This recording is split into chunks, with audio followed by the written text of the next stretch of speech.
Please मुझे मत मारो, बस एक छोटी सी गलती के लिए इतनी बड़ी सजा मत दो। उस आदमी के मुंह से बस इतना ही निकला था कि तभी किसी ने उसे घसीटते हुए बाहर की ओर ले गया और अंधेरे में कहीं गायब सा हो गया। कुछ दूर तक सुनाई दे रही थी तो सिर्फ उसकी चीखें। अगली सुबह उस आदमी की लाश बुरी तरह से नोचा घसीटा हुआ हाईवे के नजदीक पड़ी हुई मिली। देखते ही देखते ये बात टीवी और अखबार चारों तरफ आग की तरह फैल गई। सभी अपनी अपनी राय दे रहे थे। कोई कह रहा था एक्सीडेंट है और कोई कह रहा था जानवरों ने नोच खाया होगा। लेकिन जिस तरह की बातें टीवी वाले बता रहे थे उस तरह की कोई सबूत पुलिस या फॉरेंसिक टीम को नहीं मिली थी और ना ही कोई सबूत मिला जिससे पुलिस कोई नतीजे पे पहुंच पाए। लिहाजा इस अनसुलझे केस को भी दूसरी धूल खाती फाइलों के साथ फेंक दिया गया। इस बात को कुछ दिन बीत चुके थे जब एक दिन अचानक एक आदमी भागता हुआ पुलिस स्टेशन आ पहुंचा। वो आदमी दिखने में तो ठीक ठाक था पर पता नहीं क्यों वो बहुत घबराया हुआ था। इंस्पेक्टर ने उस आदमी को बिठाकर उसे पानी पिलाया और उससे माजरा क्या है पूछने पे उस आदमी ने बताया, मेरा नाम कबीर है सर। कुछ दिन पहले जो लाश हाईवे के पास मिली थी वो मेरे दोस्त विवेक की थी।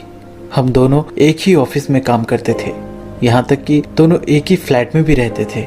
ये सब उसी दिन से शुरू हुआ। उस दिन विवेक और कबीर दोनों ऑफिस के काम से जयपुर गए हुए थे। लौटते वक्त रात हो चुकी थी। हाईवे भी सुनसान था, इसलिए विवेक हाईवे पर गाड़ी बहुत तेजी से दौड़ा रहा था। तभी सड़क के मोड़ पर उन दोनों को एक आदमी खून से लथपथ तड़पता हुआ दिखा। इंसानियत के नाते गाड़ी रोककर विवेक और कबीर दोनों उसकी मदद के लिए उतरे। दोनों ने उस आदमी को उठाकर अपने साथ गाड़ी में अस्पताल की ओर लेकर के जाने लगे थे कि तभी खून ज्यादा बहने से उस आदमी की रास्ते में ही मौत हो गई। यार विवेक, ये तो मर गया यार। इसे इस हाल में अस्पताल लेकर जाएंगे तो लोग हमें ही शक की निगाह से देखेंगे। खामोखा पुलिस केस में फंस जाएंगे यार। विवेक गाड़ी रोककर उस आदमी के सांसें और नब्ज चेक करने लगा। हाँ यार, सच में मर चुका है। तो तू एक काम कर, पकड़ इसे। तू गाड़ी में जा, मैं 2 मिनट में आता हूँ। विवेक की बात मानते हुए कबीर गाड़ी में चला गया और थोड़ी देर बाद विवेक भी गाड़ी में आ पहुंचा। इससे पहले कि कोई उन दोनों को देखे वो दोनों वहां से चले गए। 1-2 दिन बाद विवेक और कबीर दोनों ऑफिस में थे जब विवेक को एक फोन आया। हेलो, कौन? अच्छा मदद किए हो साहब, मुर्दों को भी नहीं छोड़ा। अब तुम्हारी मदद तो हम करेंगे इस दुनिया से उठने में। उस फोन कॉल के बाद पता नहीं क्यों विवेक बहुत परेशान सा हो गया था। उसने तसल्ली के लिए कबीर से पूछा, कहीं मजाक मजाक में वो कॉल उसने तो नहीं करवाया। जब कबीर ने फोन किया ही नहीं था तो वो मानेगा कैसे? उसने कहा, बस एक फोन कॉल की तो बात है और फिर हमने थोड़ी ना मारा था उसे। हम तो उसकी मदद कर रहे थे। वो मर गया तो हमारी क्या गलती है? विवेक अपने आप को समझा लेता है ये सोचकर कि बस एक फोन कॉल ही तो है। ऑफिस से वापस आते वक्त विवेक और कबीर दोनों रोज की तरह रात का खाना बाहर खाकर फ्लैट में पहुंचे। दोनों लेटे लेटे आपस में बात कर रहे थे जब दोनों को नींद आ गई। जब दोनों पूरी तरह से नींद के आगोश में थे तब अचानक कुत्तों के भौंकने की आवाज से विवेक की आंख खुल गई। विवेक पलंग से उतरकर आंखों को मलते हुए खिड़की पर से झांका तो उसने देखा घर के सामने कुछ कुत्ते भौंकते ही जा रहे थे। उसने गुस्से में अपना जूता उठाकर उन कुत्तों पर फेंका उन्हें भगाने के लिए, लेकिन कुत्ते वहां से थोड़ी दूर आगे जाके फिर से उसी ओर देखकर भौंकने लगे। इस बार विवेक को थोड़ा शक सा हुआ तो उसने देखने के लिए दरवाजा खोला। पर अजीब बात थी, वहां उन कुत्तों के अलावा कोई और दिखाई नहीं दे रहा था। विवेक चारों तरफ एक नजर घुमा लेता है, कहीं कोई नहीं दिखा तो वो दरवाजा बंद करके सोने चला गया। थोड़ी ही देर में उसे फिर से एक आवाज सुनाई दी। विवेक दौड़ता हुआ उस ओर गया तो उसने देखा खिड़की का शीशा टूटा हुआ था और टूटी हुई कांच के टुकड़ों के साथ साथ वही जूता घर के अंदर पड़ा था जो विवेक ने उन कुत्तों पर फेंकी थी। एक तो विवेक बहुत थका हुआ था, उस पर ये सब परेशानियां। विवेक चिढ़ सा गया था इन सब चीजों से। उसने जोर जोर से चिल्लाते हुए कहा, कौन है बे?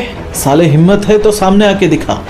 इतना कहते ही विवेक को कोई उस पेड़ के पीछे से निकलकर दरवाजे तक आता हुआ दिखा। उसे देखकर गुस्साए विवेक हाथ में एक डंडा लिए दरवाजे तक गया और उसने जैसे ही दरवाजा खोला, एक हवा का ठंडी सी झोंके की तरह कुछ उसके शरीर के बिल्कुल आर पार चला गया और उसके साथ ही विवेक को अपने सीने में इतनी ज्यादा दर्द महसूस हुई जैसे किसी ने उसके सीने में चाकू घोंप दिया हो। विवेक अपनी छाती पकड़े इतनी जोर से चीखा कि उसकी चीख सुनकर कबीर दौड़ता हुआ आया। क्यों बे, सपना देख रहा है क्या? इतना कहते ही विवेक ने अपनी आंखें खोलकर देखा तो वो अपने कमरे में ही था। अपने आप को कमरे में पाकर विवेक मन ही मन अपने आप पर ही हंसा। उसके अगले दिन सुबह जब विवेक उठा तो कबीर जल्दी जल्दी से तैयार हो रहा था कहीं जाने के लिए। विवेक ने पूछा तो उसने कहा, वो यार पापा की तबीयत अचानक खराब हो गई है, मैं गांव जा रहा हूँ, 2 दिनों में वापस आ जाऊंगा। ये बोलकर कबीर वहां से चला गया। उस रात विवेक रोज की तरह घर पहुंचकर फ्रेश होने बाथरूम चला गया, लेकिन उस रात विवेक के बाथरूम में घुसते ही उसे ऐसा लगा जैसे कोई जूते पहने पूरे घर में घूम रहा हो। एक तो विवेक घर पर अकेला था और फिर कबीर भी गांव गया हुआ था, तो फिर घर में कौन घुस सकता है। देखने के लिए विवेक जब बाथरूम से बाहर निकला तो उसने देखा घर में कहीं कोई नहीं दिख रहा था, पर चलने की आवाज अभी भी साफ साफ सुनाई दे रही थी। आवाज कहाँ से आ रही थी जानने के लिए विवेक ध्यान से उस आवाज को सुनने लगा तो फिर से और एक आवाज विवेक के कानों को छूता हुआ निकल गया, विवेक तूने ठीक नहीं किया।